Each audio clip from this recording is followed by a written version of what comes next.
Hi, everyone. This is Mikey once again, and I'm back with another wild week of G1 Climax 35 action.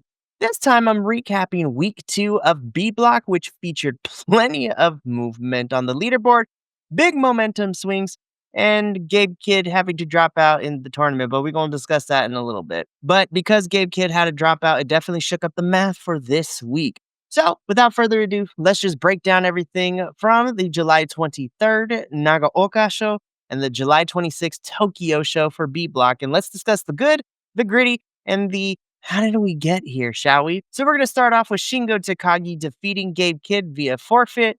As I have mentioned before, Gabe Kidd tweaked his knee night to 1 of the tournament. And going into night 2, we were holding to see what was going to happen. And then we learned that Gabe Kidd has to unfortunately drop out of the whole entire G1 Climax this year, which sucks for everyone. And because of this forfeit, Shingo finally gets onto the board, though this is probably not the way that he wanted. With Gabe Kidd having to drop from the G1 Climax this year, his forfeit gives us Shingo 2 points, moving Shingo Takagi to a record of 1 and 2. But as fans, this leaves us questioning what could have been if Gabe was still able to compete. Next up, we have Konosuke Takeshita defeating the Great Okan. In this match, Takeshita continued to prove why he's the most physically dominant wrestler in the block. Great Okan threw everything he had, but Takeshita's precision strikes and resilience carried the day. Takeshita quietly moved to 2 and 1 with big momentum. And then to kind of close out B Block for the Nagaoka show, we had Umino defeating Zack Sabre Jr.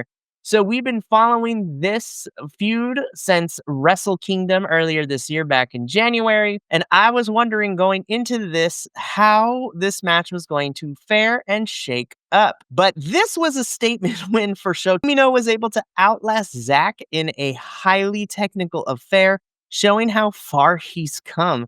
There was no fluke. Shota earned this win. And it definitely sent a message. He's not here just to develop, he's here to contend. So, as I kind of wrap up night 3 before going into, the next night, here are the takeaways from this particular set of matches from Nagaoka. YOSHI-HASHI and Ren Narita currently are red hot ending in the Nagaoka shows. Takeshita looks like a future G1 finalist because he is slowly getting those wins to climb up the board. Shota Umino gains major credibility in this whole entire bout by defeating Zack. And, well, right now, if Zack Sabre Jr. and ELP don't pull it together at the end of night 3, they are looking to be in dangerous territory. But let's get into the matches that were able to happen this evening in Tokyo, which starting with the Great Okan defeating YOSHI-HASHI. YOSHI-HASHI's win streak finally ends here. Okan slowed the pace, controlled the grappling, and capitalized on Yoshi's aggressiveness. There's a lot of smart wrestling here. Great Okan improves to 3 and 2, and the mid-table race tightens. Next up, we have Ren Narita defeating Umino. So here, the Red Musketeers collide once again, and this time it's Ren Narita who walks away with the bragging rights. Narita controlled the tempo, grounded Shota's momentum, and made fewer mistakes. Ren now stands at an impressive 4 and 1, firmly in the top tier. And then finally, to close out the Tokyo shows for Block B, and personally my favorite match of the entire week, we have Konosuke Takeshita defeating Shingo Takagi. The stars continues to rise. Shingo had flashes of his old dominance, but Takeshita was too fast, too crisp, and too dialed in. Takeshita improves to 3 and 1, while Shingo falls to 1 and 3. His tournament dreams are currently slipping. So, my takeaways from the Tokyo set of matches for B Block: Narita and YOSHI-HASHI now share the lead at 8 points. Zack rebounds, but he still has a long way to go to play catch up. ELP and Shingo are currently in deep trouble right now. And Drilla, Takeshita, and Okan are lurking right behind the leaders. So let's take a look at the final leaderboard right now, after everything is said and done, where we currently stand after week 2. So at the top of the leaderboard, tied with 8 points, is YOSHI-HASHI and Ren Narita. Tied with 6 points is Drilla Moloney, Konosuke Takeshita, Shota Umino, and the Great Okan. With 4 points, we have Zack Sabre Jr. and Itmo. And bringing up the rear in last place with 2 points is Shingo. We still got 3 weeks of the tournament to go, so who knows where this is going to go. So let's take a look at an analysis and outlook of where we stand after 2 weeks of tournament matches for B Block. So, YOSHI-HASHI and Narita specifically, they're leading the pack, and rightfully so. Both have displayed consistent and strategic wrestling. Narita's calm control and Yoshi's fire and timing are kind of carrying them far in this tournament so far. And Drilla Moloney, these two are the biggest threats to the leaders currently right now. It is blending brutality and endurance. Drilla has yet to show weakness when he's in the ring. If he stays focused, I can foresee Drilla being a Final Four threat. Shota Umino, he's right there.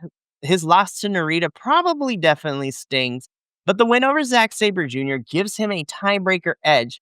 However, if Shota's going to be a contender for B Block, he's going to need to have a strong final stretch in the next coming weeks. Zack Sabre Jr. and our current IWGP champion, the veteran isn't out yet, but the loss to Narita puts pressure on him to go nearly perfect from here on out. If Zack wins this tournament, he gets to choose who, and it's a big champion's advantage. But Zack needs to win from here on out every single match if he stands the chance to win and make it to the semifinals and potentially the finals.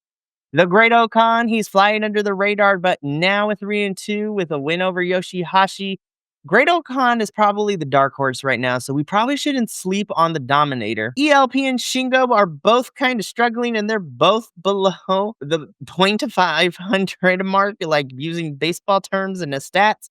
Shingo's hope for winning the block are nearly gone, while ELP needs a miracle run if he is going to.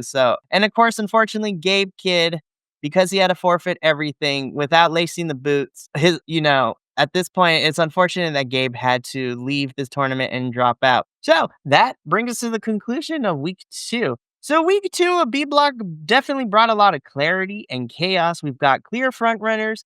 We have a crowded mid-tier and a few falling off the pace. With a couple more block matches left and then 3 more weeks going, anything can still happen. So next week, the fates of Narita, Takeshita, and YOSHI-HASHI could pivot dramatically, and Zack Sabre Jr. might make this charge. This is G1 at its finest. So this is Mikey giving you, once again, your B Block recap for the G1 Climax 35. I look forward to seeing everybody for my week 3 recap. And until then, stay tuned, stay locked in, and the road to Ryokugo is heating up. Ta-ta for now. Thank you so much for tuning in to another Vibe Tribe production. What's gonna happen next time? Well, you're gonna have to tune in to find out. But until then, remember, take care of yourself, love one another, and as always, make sure that you keep the good times rolling. Thank you for being here, and we'll see you next time.